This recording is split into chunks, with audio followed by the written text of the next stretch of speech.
warahmatullahi wabarakatuh. Alhamdulillahi rabbil alamin, alhamdulillahilladzi bi ni'matihi tatimmus shalihat. Allahumma shalli wa sallim wa barik ala nabiyyina Muhammadin wa ala alihi wa sahbihi ajma'in, amma ba'd. Ketemu lagi Bapak Ibu, alhamdulillah. Mungkin ada yang senyum-senyum tadi waktu disebut, dia lagi namanya disebut. Saya minta maaf lagi yang kesekian kalinya. Tetapi untungnya tema malam ini masih lanjutan yang kemarin. Jadi kita dalami sedikit tambahan. Kebetulan besok subuh tanya jawab dan ada usulan dari ketua yayasan bahwa riba itu sepertinya butuh dialog tanya jawab. Maka insya Allah besok subuh tanya jawab kita bisa kita fokuskan tentang tema kita 2 malam ini, insya Allah. Jadi malam ini kita lanjutkan, kemudian insya Allah besok subuh kita tanya jawab. Jamaah yang dimuliakan Allah, alhamdulillah Allah subhanahu wa ta'ala mengizinkan kita semuanya dengan nikmat ini. Kita bersyukur dan mari kita bersolawat kepada Nabi sallallahu alaihi wasallam. Tema malam ini hidup berkah apa tadi? Sukses dengan sedekah. Berkah tanpa riba. Ya. Kemarin malam kita sudah bahas tentang ribanya. Meskipun sebenarnya yang kita bahas kamuflase tentang riba masih belum cukup, masih banyak sekali. Ya, kalau kita lihat kemarin yang kita bahas hanya beberapa, termasuk kartu sempat kita bahas, tetapi dalam kehidupan kita banyak sekali Pak. Ya, saya ambil contoh, langsung masuk contoh untuk mendalami. Ada di dalam bank itu biasanya produk-produk perbankan. Biasanya bank banyak menawarkan produknya, jadi bukan cuma menabung di bank itu. Cuma kalau kayak kita ini orang sedikit uangnya itu jadi tahu menabung. Tapi orang yang banyak uangnya sering berbicara dengan pihak bank, mereka tahu itu apa produk-produk bank. Ada deposito, kemudian ada rekening giro, ada rekening koran, ada macam-macam. Deposito nanti ada 2 lagi, ada investasi berjangka, macam-macam macamnya. Sampai pada tabungan umroh dan haji ada di bank. Tentunya jemaah yang dimuliakan Allah, kalau kita bertanya, itu produk bagus-bagus ya, sampai ngurusin haji tak juga sama umroh tak. Namanya orang cari uang, produknya harus bagus. Makanya saya katakan kamuflase ini banyak sekali Pak. Jadi dosa itu sekarang dikemas supaya tidak kelihatan dosa. Makanya kita sebagai orang mukmin kalau ingin menjaga diri mesti hati-hati. Jadi jangan terpancing dengan nama warung Pak Andi. Oh, dengar-dengar kalau Pak Andi ini orang Makassar gini. Ternyata masuk bukan Andi Bugis yang dia maksud, bukan Andi Makassar. Ternyata di Jakarta banyak juga Andi. Kalau kita Andi, maka jangan tertipu. Misalkan dari label, oh ini seperti syariah ini, ternyata belum tentu syar'i. Ternyata label-label syariah, syar'i, islami ternyata sengaja dipasang untuk mengambil pasar dan market orang-orang muslim. Makanya bagaimana panduan kita supaya tidak tertipu? Udah fokus aja kepada syariat Islam, kita paham bagaimana konsep agama kita, udah istiqomahlah di dalamnya. Di antara produk yang lain yang banyak digunakan oleh masyarakat kita, tadi saya sebutkan ada yang disebut dengan deposito. Ini biasanya orang-orang yang banyak uangnya bingung mau diapakan ini uangnya, maka disimpan dalam bentuk deposito. Deposito di dalam bank biasanya ada 2 bentuknya. Ada deposito bersyarat, di antaranya tidak boleh diambil dalam jangka waktu sekian. Kemudian ada bunganya, bunga deposito sekian. Bagaimana hukum deposito itu? Tidak semua deposito itu riba. Ada yang mengandung riba, ada yang tidak. Yang tidak riba itu sesuai syariat Islam. Contoh, dia simpan uangnya, ceritanya dititipkan ke bank. Itu sama dengan prinsip wadi'ah. Wadi'ah itu menitip, amanahkan. Kalau ada bayar administrasi sewajarnya, boleh. Tetapi tidak berharap ada kelebihan dalam bentuk bunga. Itu yang benar di dalam Islam. Jadi satu, tidak ada bunganya. Yang kedua, bebas diambil kapan saja. Kenapa? Dia yang punya uang. Cuma sekarang ini kan susah, kita Tommy punya uang, kita Tommy yang ditanya-tanya kalau mau diambil, susah lagi syaratnya. Apalagi sekarang penarikan di atas 100 juta itu biasanya tidak bisa langsung, ditanya dulu kenapa, bagaimana, untuk apa. Jadi inilah diantara yang kemarin dibahas oleh Ustadz itu, konsep perekonomian kapitalis sebenarnya ada juga di situ ya. Kemudian deposito tadi menjadi haram kalau kita tidak mengerti uang kita itu tadi disimpan, berarti tidak boleh dipakai karena wadhi'ah namanya, titipan, tidak boleh digunakan, termasuk oleh pihak bank atau orang-orang yang kerjasama dengan bank. Jadi tidak boleh dipinjamkan orang lain untuk modal terus diputar, tidak boleh, haram hukumnya. Tetapi bank-bank konvensional tidak peduli, yang penting ada uang, ada pengusaha mau putar, putar saja, terserah uangnya apa konsepnya, ya, mau dititip atau apa, pokoknya ada uang, ada yang mau putar, sekian untungnya, bunganya, sudah kasih cepat pengusaha itu, mumpung mau ada yang mau putar itu uang. Nah, inilah masalahnya tadi. Kemudian ada, kalau dia sudah berbunga tadi pasti haram.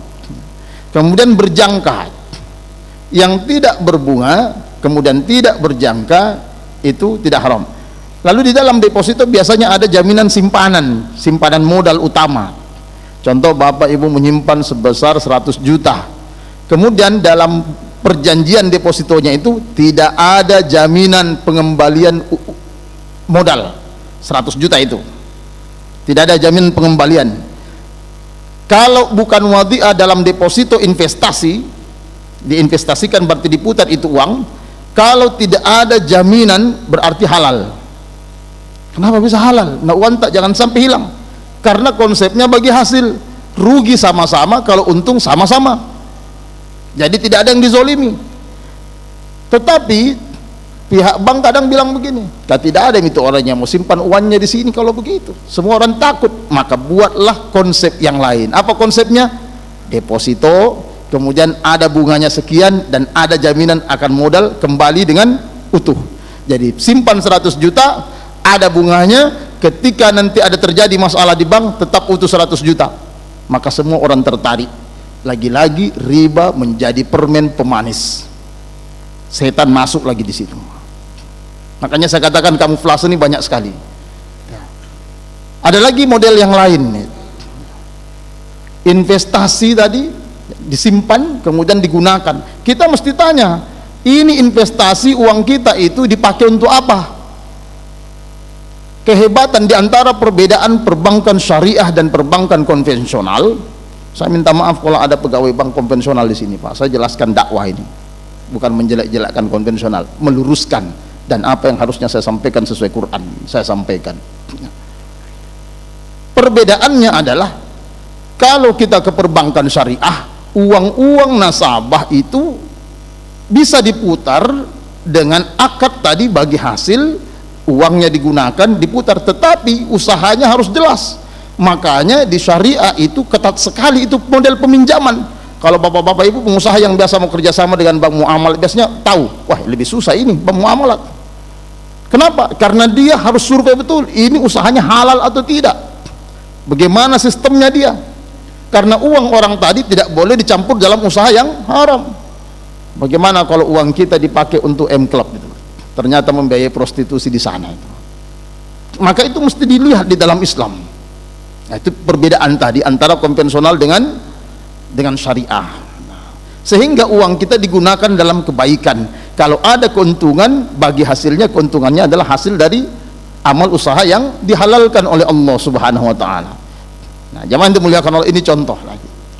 Kemudian apalagi sekarang ini banyak selain produk perbankan, tetapi ada orang buat usaha kerjasama dengan bank. Contoh sekarang pemerintah punya program BPJS nih. Ini BPJS kan perbedaan pendapat ulama, ada yang keras mengatakan haram, ada yang mengatakan makruh, ada yang mengatakan halal aja. Kenapa? Yang mengatakan halal karena konsepnya gotong royong.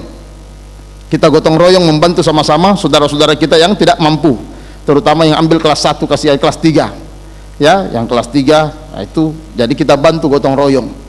Tetapi masalahnya bagi ulama yang memakruhkan, masalahnya gotong royongnya ditentukan berapa. Gotong royong itu tidak perlu ditentukan berapa, ini ditentukan kelasnya, harus sekian bayarnya, sehingga ada orang yang terbebani. Jika jumlah anaknya 6 orang, apalagi 8 orang, 3 istrinya, masuk semua di kakaknya, wih, banyak-banyak itu BPJS tak? Lalu ada ulama yang mengatakan ini haram. Kenapa diharamkan? Satu, kalau tidak bayar ada dendanya. Denda itu sudah pasti haram. Denda itu pasti haram. Jangankan dalam bentuk gotong royong, dalam bentuk utang saja yang jelas-jelas uang kita ambil, denda, itu sudah haram. Apalagi bukan uang kita ambil, disuruh jadi membantu orang baru pakai denda. Model apa ini? Paham maksudnya apa? Kita Tommy disuruh bekerja sama, gotong royong, padahal sebenarnya dia yang punya tanggung jawab, pemerintah ngatur itu anggaran, mengolah sumber daya yang ada bisa menjadi uang, lalu pakai untuk mensejahterakan rakyat, diantaranya kesehatan. Tetapi susah, gaji dinaikkan, gaji orang-orang tertentu dinaikkan, pajak untuk pengusaha dinaikkan, BPJS dinaikkan, nanti ada denda. Itulah kenapa ada ulama mengatakan ini haram. Tetapi bagaimana Ustaz? Nah, kita tidak bisa urus ini urus itu kalau tidak ada BPJS. Itulah yang kemarin saya katakan, tidak semuanya kita bisa hindari, karena sekarang seperti kita sudah terikat dengan sistem, tidak bisa kemana-mana Pak. Maka yang bisa kita lakukan, yang bisa dihindari-hindari. Kemarin saya kasih contoh kartu tol. Begitu saya ceramah, ada yang tanya, kita pakai kartu tol juga. Andai kata ada pilihan antara pakai kartu dengan bayar tunai, saya pilih bayar tunai. Masalahnya dulu saya pakai bayar tunai dan selalu lewat tol bolak-balik, Maros Pangkep, Makassar. Setiap saya ke sana tunai, Pak, terakhir tanggal sekian tidak ada ini. Begitu saya lewat lagi, masih ada, mungkin masih bisa. Ternyata tidak bisa betul. Saya disuruh tunggu mobil di belakang yang ada kartunya. Jadi kita terjebak, tidak bisa lagi. Kenapa? Karena ada yang menciptakan sistem seperti itu. Andai kata kita yang menentukan, ya kita bisa rubah itu semuanya tuh. Nah, jadi jamaah itu muliakan Allah, yang bisa kita upayakan menghindar dari riba, hindarilah. Nah, tapi hati-hati, karena pelaku-pelaku riba tidak pernah berhenti mencari market dan pasar, dikejar-kejar terus pasti. Tawarkan kartu kredit, tawarkan pinjaman online, tawarkan macam-macam ditawarkan. Kemudian produk lain dalam riba ini tabungan biasa. Tabungan biasa juga ini ada ribanya. Kenapa? Karena biasa ada kode, itu jelas, ada bunga, ada administrasi, kemudian ada kredit, ada debit, ada penarikan, pemasukan, ada administrasi, ada bunga. Bunga itu sudah pasti riba. Nah, bagaimana ini Ustaz? Kalau kita tabungan tak seperti saya cuma 100.000, 200.000, insya Allah tidak sampai di bunganya itu. Biar dikumpul berapa lama tidak kumpul-kumpul. Kenapa? Administrasinya lebih tinggi daripada bunganya. Tetapi yang masalah uang simpanan di dalam, ketika sampai 50.000, limit 50.000, tidak bisa ditarik menjadi penjaga ATM yang akan habis sedikit-sedikit terkikis. Kalau begini, ya Allah, tidak mau ke riba, tapi apa boleh buat? Nah, dia yang ambil uangku, tidak bisa kusimpan. Sudahlah, daripada riba saya ikhlaskan saja. Nah, tetapi bagi kita yang mempunyai tabungan banyak ini Pak, banyak tabungannya, pasti lumayan kelihatan itu bunganya itu, apalagi deposito tadi. Bagaimana cara mengamankan kita dari bunga? Maka nanti tabungannya kita lihat, terutama 1 tahun. Kalau sudah 1 tahun itu jangan sampai langsung zakat, harta dibayar pakai uang itu mesti dibersihkan, keluarkan ribanya, pokoknya yang dihitung untuk zakat. Jadi semua riba, hasil judi, hasil haram tidak boleh dimasukkan dalam hitungan zakat. Terus diapakan itu Ustaz? Dibuang. Ya betul, dibuang, bukan dimanfaatkan. Kalau saya katakan dimanfaatkan berbeda. Semua hasil harta haram itu dibuang. Kenapa? Karena kita tidak tahu siapa yang punya. Kalau harta haram kita tahu siapa pemiliknya, kembalikan. Tapi kalau tidak tahu siapa pemiliknya, dibuang. Jangan kasih orang. Bagaimana caranya dibuang? Dibuang di jalan, maksudnya jadi jalan, bikin jalan, lihat lorong-lorong, lihat jalan yang tidak ada program pemerintah, bikinkan di situ. Ada WC umum, bikinkan. Tapi ketika dibuang menjadi WC umum, menjadi jalan, menjadi jembatan, menjadi tanggul, jangan pakai atas nama sumbanganku ya, atas nama Haji Andok. Tidak ada. Ini uang haram, tidak boleh dipakai atas nama. Jangan mengambil keuntungan sedikit pun dari uang haram, termasuk nama baik. Jadi ada orang ini, oh kasih keluar semua bunganya, lalu datang, ini saya bersedekah ke masjid. Allah Maha tahu yang kita gunakan uang apa. Jadi biar dibacakan nama tak dari haji ini, haji itu banyak, tetapi Allah tahu sumbernya. Manis di telinga manusia, tetapi mendatangkan murka Allah Subhanahu wa taala. Makanya orang-orang Arab itu Pak, kalau dia nabung, begitu datang Ramadan, banyak sekali itu sumbangan, bantuan dari Arab. Kenapa? Ribanya semuanya dikumpul, tidak pernah mereka ambil. Jadi ada yang dikumpul sampai berapa tahun, kemudian terkumpul dikasih ke lembaga sosial, hamba Allah tanpa nama. Kenapa? Uang haram, memang mau dibuang. Ya. Ada yang bilang mubazir itu, sayang-sayang kalau dibuang. Harta haram itu kotor. Jadi istilah kotor itu tidak ada yang sayang. Kita panggil Mas Rudi, Mas beli bakso Mas. Saya suka baksonya Mas Rudi. Mas Rudi beli bakso. Kenapa? Karena Mas Rudi rajin sholat. Sama Mas Jiko rajin sholat, jadi pasti halal insya Allah. Ya. Beli. Lalu kita bawa, enak. Jatuh kotor, mau ki bilang sayang, tanggung 20.000.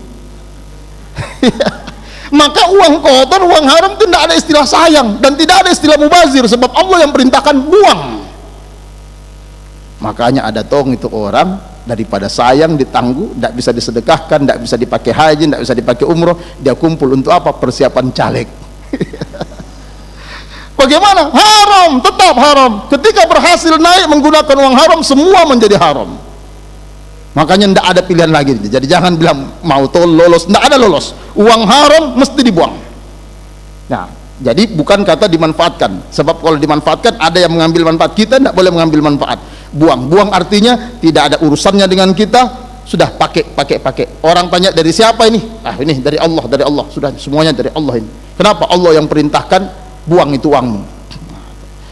Nah, jemaah yang dimuliakan Allah, perkara-perkara di masyarakat kita ini banyak sekali sebenarnya hal-hal yang berkaitan dengan riba, tetapi yang paling banyak di masyarakat ini satu, cicil-cicil, kredit-kredit. Ini di masyarakat menengah ke bawah paling banyak kan yang begini, mulai menengah ke atas kartu kredit, ya, di atas lagi kredit rumah, kredit mobil. Ada orang gonta-ganti mobil 2 tahun ganti lagi, ya, nikmati hidup. Tetapi Allah sudah bilang di Quran tuh, hati-hati ancamannya Pak, di surah Al-Baqarah itu berurut itu. Di ayat berapa lagi itu?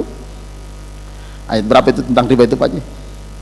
257. Ya, itu berurut, ada beberapa ayat itu. Ya, jadi zaman dimuliakan Allah. Nah, sekarang kita bahas sedikit tentang sedekah. Kalau riba yang cepat perputaran uangnya dan cepat melipat gandakan uang diharamkan oleh Allah, lalu bagaimana jalan kaya ini Ustaz? Allah sudah bilang, jangan samakan jual beli dan riba. Karena orang Yahudi itu bilang begitu, sama gitu jual beli, yang penting tukar, beda untungnya banyak, sama. Maka Allah bilang di dalam Al-Quran, beda jual beli dan riba. Bagaimana cara kita? Yang dihalalkan oleh Allah, yang pertama ada yang disebut gadai dan utang. Ini halal di dalam Islam selama tidak mengansur unsur riba. Saya tidak jelaskan, nanti ada tema khusus masalah itu, nanti dijelaskan oleh Ustadz yang lain. Kemudian ada yang disebut jual beli.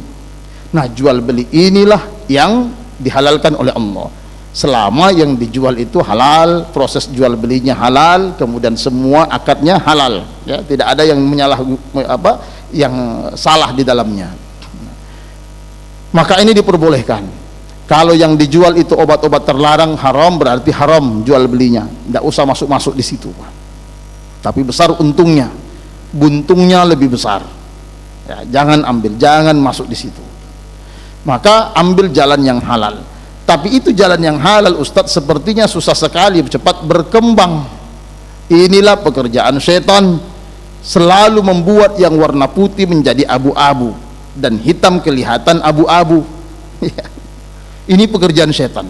Pertanyaannya begini, kalau kita tidak mau meninggalkan yang haram dan tetap berusaha pada jalan yang haram itu, tidak mau pindah ke yang halal karena alasan susah kalau cara yang halal. Pertanyaannya begini, yang mengatur rezeki siapa? Allah. Yang suruh kita berusaha siapa? Allah. Yang melarang pakai haram siapa? Allah. Yang suruh ambil jalan halal siapa? Allah. Yang siapkan jalan-jalannya siapa? Kira-kira kalau Allah yang suruh semuanya, dia suruh kita tinggalkan haram, baru suruh ambil halal, baru dia tidak siapkan jalan yang halal, kira-kira bijaksana tidak Tuhan itu? Dia tonji suruh yang halal, baru tidak ada jalan yang siapkan. Tapi Tuhan mustahil mempunyai sifat tidak bijaksana. Tuhan itu maha bijaksana.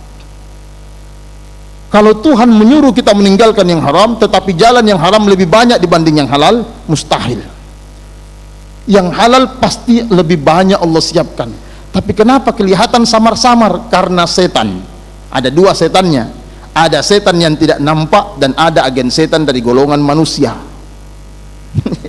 Kadang pakai dasi, cantik perawatannya, kalau bicara lembut, selamat pagi Pak, apa yang bisa saya bantu, ada lewat telepon, ini macam-macam. Sehingga yang halal itu hampir tidak kelihatan, yang nampak di depan mata kita semuanya yang haram, sehingga kita mengambil kesimpulan kalau haram gampang dan cepat. Itulah pekerjaan setan. Demi Allah jemaah yang dimuliakan Allah, ketika kita mengatakan tidak ada jalan yang halal, itu seolah-olah kita menghina Allah. Kenapa? Karena Allah yang suruh ambil jalan yang halal. Maka ketika kita bertekad, saya tinggalkan yang haram, tidak ada lagi yang haram, lalu berikhtiarlah, katakan sama Allah, ya Allah saya ingin berhijrah, tinggalkan semua yang haram dalam harta benda demi keberkahan dalam hidup kami ya Allah. Mulai lakukan. Ada beberapa banyak peristiwa di antara jamaah kita, ada yang pernah cerita sama saya, Ustadz itu anakku dulu kerja di Pegadaian, sudah jadi kepala cabang begini, dia tinggalkan, lalu pergi jual es teler, lalu pergi, sekarang berhasil. Dan hampir semua orang begitu.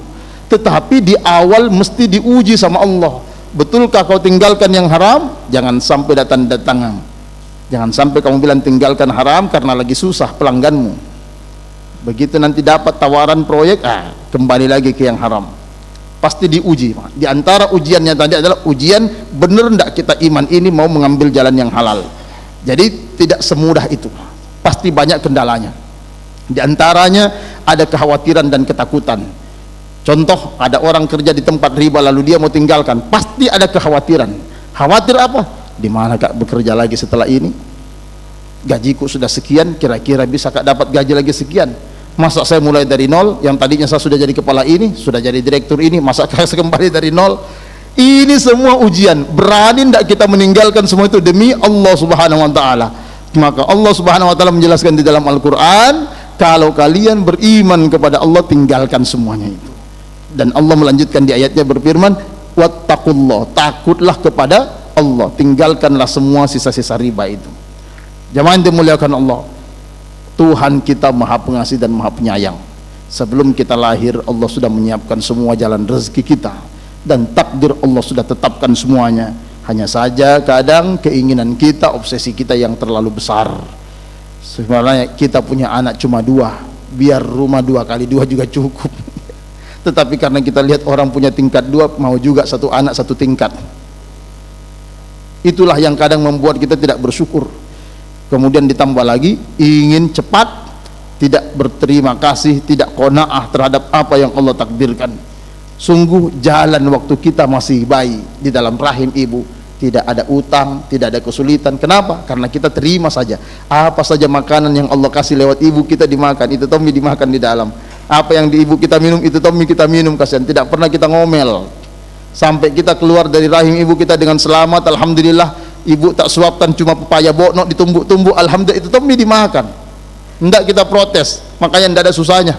Ketika sakit Allah kasih sembuh cepat. Itu indah sekali kehidupannya. Sejalan dengan itu kita mulai melihat dunia. Dunia sudah terasa seperti surga, dan kita melupakan surga Allah. Mulai kelihatan dunia itu menarik, maka banyak orang mengambil cara untuk menikmati dunia di surga, surga di dunia ini. Dia sudah menutup mata dengan yang haram, dia tidak peduli lagi dengan keberkahan, tidak peduli lagi dengan halal haram, tidak peduli dengan adab Allah. Dia sengaja melupakan. Bahkan ada yang berkata, sudah terlanjur begini, ini Tommy Ustaz, daripada saya mulai lagi. Jemaah yang dimuliakan Allah, sungguh Allah yang maha indah menciptakan keindahan bagi orang yang mengharapkan keindahan. Allah yang maha bijaksana menciptakan banyak jalan bagi ingin jalan kebaikan. Allah yang maha pengasih penyayang memberikan balasan terbaik bagi orang-orang yang ingin mendapat rahmat Allah subhanahu wa ta'ala. Dan semua pintu-pintu kebaikan, pintu rahmat, pintu yang baik untuk menuju Allah tidak pernah tertutup sedikit pun.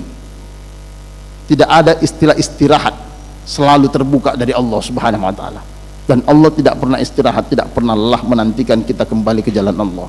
Insya Allah, daripada kita menjadi saksi-saksi buruknya riba sebelum azab Allah datang, saya mengajak kita semuanya, tinggalkan semua perkara yang haram. Jadilah saksi-saksi bahwa Allah maha benar dalam segala firman-Nya di dalam Al-Quran, dan Nabi SAW benar dalam setiap sabdanya. Tentang riba tentang janji sedekah. Allah berfirman bahwa sedekah itu jalan kebaikan. Nanti insya Allah banyak ustadz yang akan berbicara tentang sedekah, saya tidak bahas di malam.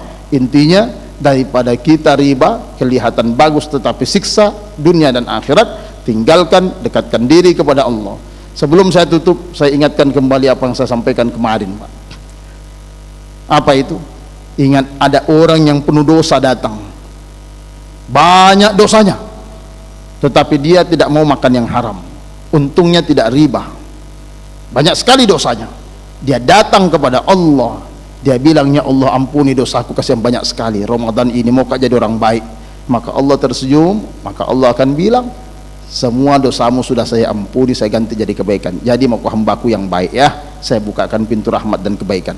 Lalu ada orang yang datang ke masjid pakai surban, pakai jubah, minta maaf Pak kalau ada yang begini ya, saya tidak membicara kita, ini contoh saja itu. Pakai songkok, pakai surban, lengkap ya, tasbih, sajadah, Quran dipegang begini, lengkap semua pernak-pernik ibadah, tetapi masih makan haram. Seolah-olah Allah bilang begini, jam mau kau datang, kau patwa-patwai saya, kau tahu semuanya apa yang kau makan, jangan mau kau datang. Nah, biar kau minta, pasti saya tidak pasti saya tolak, pasti tidak saya terima. Biar ada haji di namamu di depan dan di belakang, pasti saya tidak terima. Kenapa? Allah itu maha suci, tidak menerima kalau kita tidak suci. Makanya disuruh berwudu, tapi bukan cuma kesucian itu yang Allah minta dari kita. Maka suatu hari ada sahabat yang berangkat haji di hari Arafah.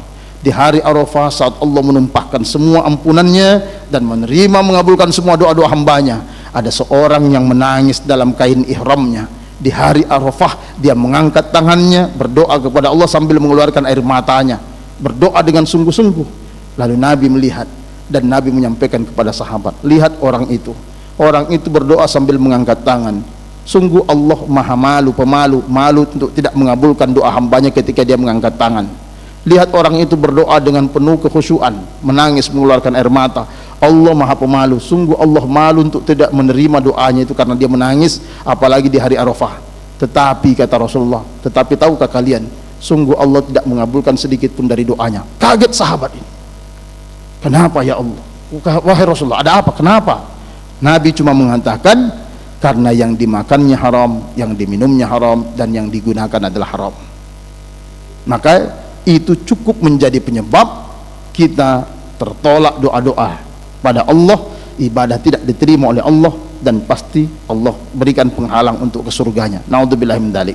Jemaah dimuliakan Allah, sebentar lagi waktu zakat tiba. Bersihkan harta dengan zakat, bersihkan diri kita dengan banyak istighfar, taubat, salat dan lain sebagainya. Termasuk saya menagih janji malam ini, 2 hari yang lalu saya sampaikan di mana mini baju pengasing, kenapa cuma satu saf yang sholat lail. Ternyata saya lihat tadi malam bertambah 2 orang baru. Saya bilang di mana itu ikut kajian, ternyata bertambah, tapi berapa orang bertambah? Nah, ini masih banyak yang belum menunaikan janji. Saya ingatkan malam ini, ayo Pak, kalau kita ingin dirubah kebaikan oleh Allah, tunjukkan ketakwaan kepada Allah Subhanahu wa taala, dan bulan Ramadan inilah bulan yang paling tepat untuk menunjukkan ketaatan kepada Allah. Semoga Allah Subhanahu wa taala merahmati kita semuanya, memberkahi kita, mengampuni dosa kita semuanya. Hadanallahu wa iyyakum ajma'in. Wassalamualaikum warahmatullahi wabarakatuh.